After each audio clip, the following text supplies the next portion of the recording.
Hello everyone, this is Michelle at michellesizemore.com. That's Michelle with one L in my link. I'm a creative memories advisor. And today you'll learn how to make this border using a patchwork quilt idea. And it may sound strange, but we're going to use this punch for that. I also use the Rick Rack Border Maker cartridge, the custom cutting system with circles.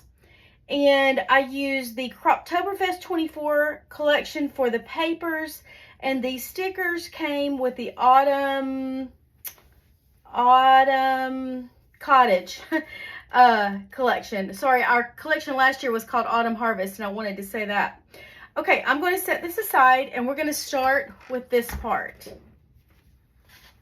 Now, I've already cut my squares, but I want to show you how I did it. And I think I'm missing the yellow ones. Nope, here they are. Okay, so these are the squares. Okay, I love this punch because it does so many things. I'm going to show you how to get those squares. Okay, wow, I accidentally put up most of that paper, but here we go. I've got this here. Okay. I'm going to cut some squares with this. Now, this punch is like, it has 3 different settings on it. I have it on setting number 2, okay? I'm going to put the paper in here. First of all, I want to make sure it's kind of cleaned out. And I'm going to put my paper in here and punch it. And what comes out is 2 different things when you're on setting 2. Now you have other settings that cut more things, and I'll get into that in another video. But we have these, and this is the size square that I used to make the idea. Okay, so that's how I got all of these squares. I'm going to set that aside. Now you are left with this, which you can do a lot of cute things with, and I'll show you that on another video. Okay, now we need a strip of paper to mount this on. Now I'm going to measure this, and it's about 2 inches. So I'm going to cut a piece of paper about 1 3/4 inches because I want it to be slightly smaller. Excuse me just a sec. Sorry, I had to check on my puppy. I want it to be slightly smaller, narrower than the end result. So I'm going to measure it to about a little bit less than 1 3/4. Line it up here at that 1 3/4 inch mark and just cut it with a straight blade. So this is my strip that I will mount things onto. Okay. Now, let me think about this. Yes, okay. This is what I did. Yeah, okay. I'm going to sit down here and grab my repositionable tape runner. So what I do is alternate my squares like this. And I'm just going to do a few of them. Put my repositionable tape runner on the back. And I want it to overlap a little bit past the beige on both sides.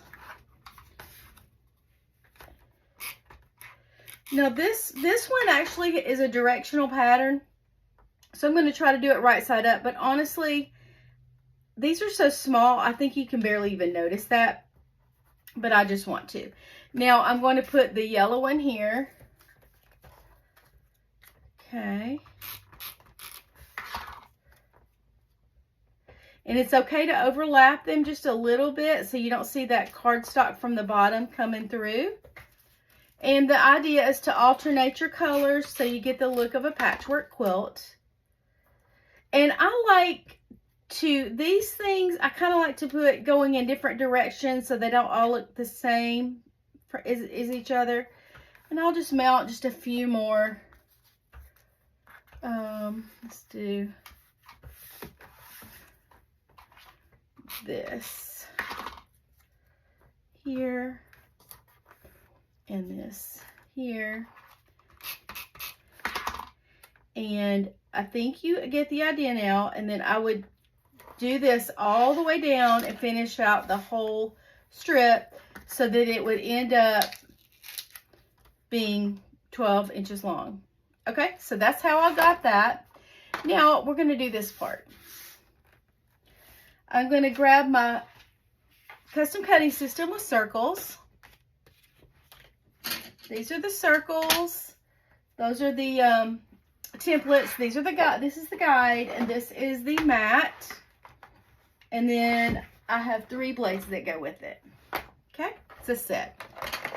All right, now I want to see what size I need to use here. So I'm going to look. I don't remember. I did this a while ago. This guide shows me what size circle that I cut. So the beige on here was done with number 3 using the green blade because the green matches up with the outside edge of the circle. So I have put numbers on these. These are just sticker numbers to match up. So 3 matches up with 3, 2 matches up with 2, and 1 matches up with 1. I just went smallest to biggest. So we're going to use number 3. I'm going to set all of this aside because I don't need it now. And I want to cut a circle the size of this one. And remember, I said it matched up with the green blade. So I'm going to use the green blade. So here's my cardstock. This is just a beige cardstock. And I'm going to open my blade, pop it in place, and go as close to the corner of the paper as I can because I don't want to waste my cardstock. And let's come in just a little bit. Okay, so I put these 2 plastic things inside the track right here. They both need to be in the track, and the blade is coming off here. And then I just hold it with my left hand and go around with my right hand because I'm right-handed, and make sure this does not budge, because if it moves, it's going to mess up the whole thing. So there we go. Now, I want to mat this circle with brown. So this circle is the size of, let me put this on top here. The circle is the size of this green line, as you can see. Okay, so if I were to mat this, I want to go slightly bigger than that, which means I would use the size of the red line, which means the red blade on some brown paper. So I'm going to grab that brown paper and just cut this, use the same template on brown paper with a different blade. And this time I'm using red.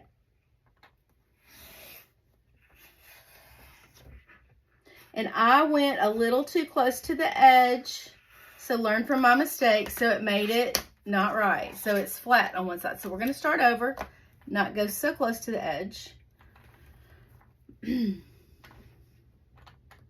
Both of these little notches are in the track. And I'm going around with the blade on the inside of the track. And these newer blades that we have are great because they swirl around as you go. The old ones from back in the long time ago days that were just completely round, they don't swivel, so they're not quite as easy to use. Okay, so I've done all my cutting that I need to do with the custom cutting system, so I'll set that aside. And I'm going to put this on top of this. Add some tape runner, repositionable. And try to make it show the same amount of brown around all the edges to be even. And as you can tell, there's this little extra shaggy piece. So I'm going to trim that with my micro scissors. Clean it up just a little bit. That happens sometimes. These scissors are great for that stuff. Okay, so now I've got my circle cut and I just need to add my stickers. Now this sticker strip, these sticker strips are from the Autumn Cottage collection. As you can tell, I've partially used some of it. But I want to find the green sweater and the apple cider. It's got apples with it. It's right here. And then I used this square right here, rectangle. So I just kind of want to look at it and do basically what I did there. Now I think I should do this first because the sweater overlaps it. So, and it's okay that this comes off of the sticker, the paper a little bit. That's fine. And then I'm going to mount this over it just to make sure you can still read everything. And then put this, oops, that's upside down. Put this here. Okay, and that's how I got this. And I did take my Creative Memories pen. Let me find that. Yeah. We have a brown pen, and it's fine tip on one side, which means it writes like that, and bold tip on the other side. But I just want to use the fine tip and add a few little dots just for interest. So just a little group of 3 dots here.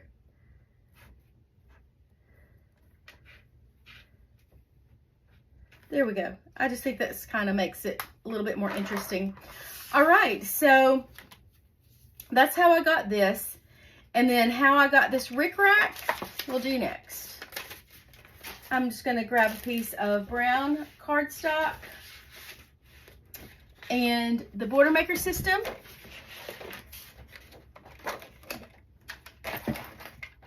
I don't need this anymore. Set that aside. Now I'm going to open up the paper holder, open up the magnetic arm, put my cardstock in here, close it, put my tray back underneath, and then I've got my rickrack in here. The way I take it out, just so you'll know, is you push this button and give it a little shove with your thumb from upside down. Got something stuck on there. Then when I go to put it back in, you put it in like this with the metal pieces sticking out, and it pops in place. Put your cardstock right here, match your notches up right here, and punch. Pull it out, plop it back in place so your notches match, and punch. Do the same thing all the way down, and when your notches match up, it means that the metal pieces fit in the grooves in just the right place underneath. Now, let's just review this. So this cuts 2 pieces. We just need 1. And I'll save this for something else. I'm actually going to save this. You'll see me do videos where I show what I can do with that. And then I want to tell you, I think I could use these. You could make a little border just by piecing these together. These are my scraps. So you could just piece these together and put them on here with your repositionable tape runner. And make a little border all the way down. You could maybe do multicolors or something. So I'll save those. So sometimes it's good to save your scraps. Okay, so let's set all that aside. And basically, I'm not going to, you know, assemble this whole thing because you saw how I did it, okay? And I would just keep going and make it this long. But then to mount my rickrack on there, we'll just grab my silicone mat and put my repositionable tape runner on the back, little dabs all the way down. And then when I'm done with this, I would mount that on the top like that all the way down. So it would look like this. And then I would put this here with a repositionable tape runner. And I mounted this onto Spargo pages. I love these Spargo pages, especially like for fall, because they're not stark white. And the jeeping is the exact same color, so you almost barely see it.